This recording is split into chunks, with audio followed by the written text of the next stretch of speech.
Hello বন্ধুরা, প্রিয়া এপসা কিচেনে তোমাদের সবাইকে স্বাগত। আজকে তোমাদের সাথে শেয়ার করছি নিরামিষ পাঁচমিশালি সবজির রেসিপি। যে কোনো নিরামিষ দিনে দারুণ স্বাদের একটা নিরামিষ তরকারি বানিয়ে নেওয়া যায়, বেশ ভালো হয়। তাই আমি এই নিরামিষ তরকারিটা কিভাবে তৈরি করি সেটাই তোমাদের সাথে ভিডিওর মাধ্যমে শেয়ার করলাম। রেসিপিটা ভালো লাগলে প্লিজ আমার চ্যানেলটিকে লাইক, কমেন্ট ও সাবস্ক্রাইব করে দিও।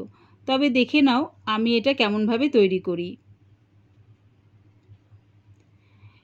কি কি সবজি নিয়েছি দেখো। নিয়েছি এখানে কাঁকরোল, আলু, গাজর, পেঁপে, বরবটি, ঝিঙে, ঢ্যাঁড়স, বেগুন আর নিয়েছি কুমড়ো। এগুলো সব লম্বা লম্বা করে কেটে ভালো করে ধুয়ে নিয়েছি।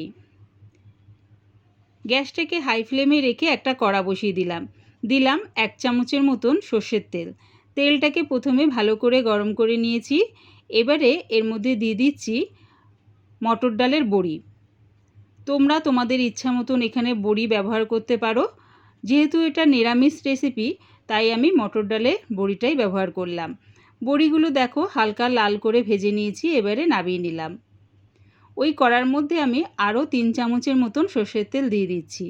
দিয়ে তেলটাকে ভালো করে গরম করে নিলাম। দিয়ে দিচ্ছি এবারে এর মধ্যে বেগুন আর ঢ্যাঁড়স।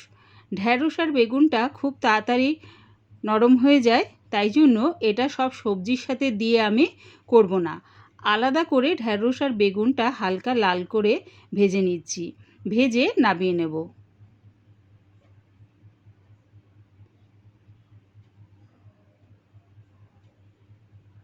ওই তেলের মধ্যে ফোড়নের জন্য দিলাম 2টো শুকনো লঙ্কা আর 1/2 চামচ পাঁচফোড়ন।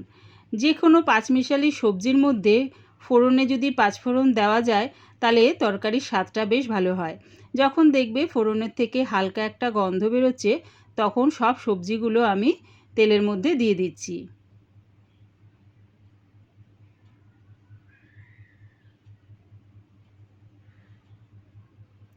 সবজিগুলো দিয়ে প্রথমে একটু নাড়িয়ে চাড়িয়ে হালকা করে ভেজে নেব।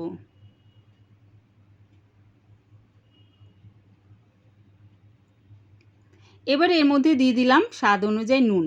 নুনটা দিলে কি হবে, সবজিগুলো খুব তাড়াতাড়ি নরম হয়ে যাবে। দিয়ে দিলাম আন্দাজ করে হলুদ গুঁড়ো। নুন আর হলুদটা দিয়ে ভালো করে মিশিয়ে নিচ্ছি।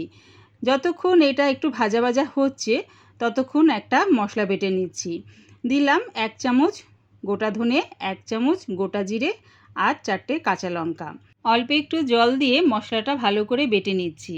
তোমরা চাইলে এটা মিক্সিতেও বেটে নিতে পারো, তবে একবার আমার মতন করে শিলনোড়ায় বেটে রান্নাটা করে দেখো, দারুণ স্বাদ হয়। শিলনোড়ায় বাটলে পরে একবারে তো মিহি বাটা হয় না, তাই আরেকবার কাচিয়ে নিয়ে সামান্য একটু জল দিয়ে মিহি করে বেটে নিচ্ছি।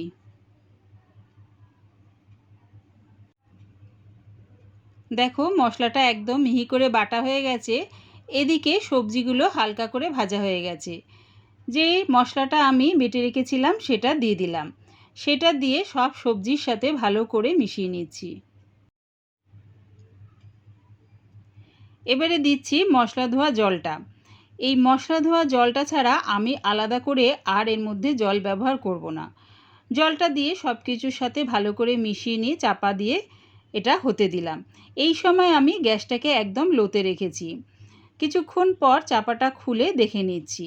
দেখো সবজি থেকে যে জলটা বেরিয়েছে সেই জলেই সবজিটা পুরো সেদ্ধ হয়ে যাবে। পুরো রান্নাটাই আমি এবারে গ্যাসটাকে লোতে রেখে আর চাপা দিয়ে এটা হতে দেব। বাইরে থেকে আর জল কোনো রকম ব্যবহার করব না। কিছুক্ষণ পর চাপাটা খুলে সবজিটাকে একটু নাড়িয়ে চাড়িয়ে নিচ্ছি। সব সবজিগুলো যখন অর্ধেক সেদ্ধ হয়ে যাবে তখন আমি দিয়ে দিলাম ঢ্যাঁড়স, বেগুন আর বড়িটা। সব কিছু দিয়ে আবারও ভালো করে মিশিয়ে নিচ্ছি। আগের থেকে আমি ঢ্যাঁড়স আর বেগুনটা সবজির সাথে মেশাইনি, তার কারণ বেগুনটা আর ঢ্যাঁড়সটা আমি বেশ খানিকটা ভেজে রেখে দিয়েছিলাম, আর এগুলো খুব তাড়াতাড়ি নরম হয়ে যায়। তাই জন্য সবজিটা অর্ধেক সেদ্ধ হওয়ার পরেই আমি ঢ্যাঁড়স বেগুনটা দিয়ে নাড়ি চাড়িয়ে চাপা দিয়ে রেখে দিয়েছিলাম। আবার কিছুক্ষণ পর চাপাটা খুলে দেখে নিচ্ছি। গ্যাসটাকে কিন্তু একদম লোতে রেখেই পুরো রান্নাটা আমি করে নিচ্ছি। দেখো সবজিটা আমার হয়েই এসছে, আলুটাও দেখো খুব সুন্দরভাবে এবার সেদ্ধ হয়ে গেছে। রেডি হয়ে গেছে আমার নিরামিষ পাঁচমিশালি সবজি। একবার আমার মতন করে নিরামিষ পাঁচমিশালি সবজিটা রান্না করে দেখো, কেমন হয়েছে কমেন্টের মাধ্যমে জানিও। পুরো রেসিপিটা দেখার জন্যে প্রিয়া ইপসা কিচেনের থেকে তোমাদের সবাইকে অনেক ভালোবাসা রইল। পুরো ভিডিওটা দেখে ছেড়ে যাওয়ার আগে প্লিজ আমার চ্যানেলটিকে সাবস্ক্রাইব করে দিও।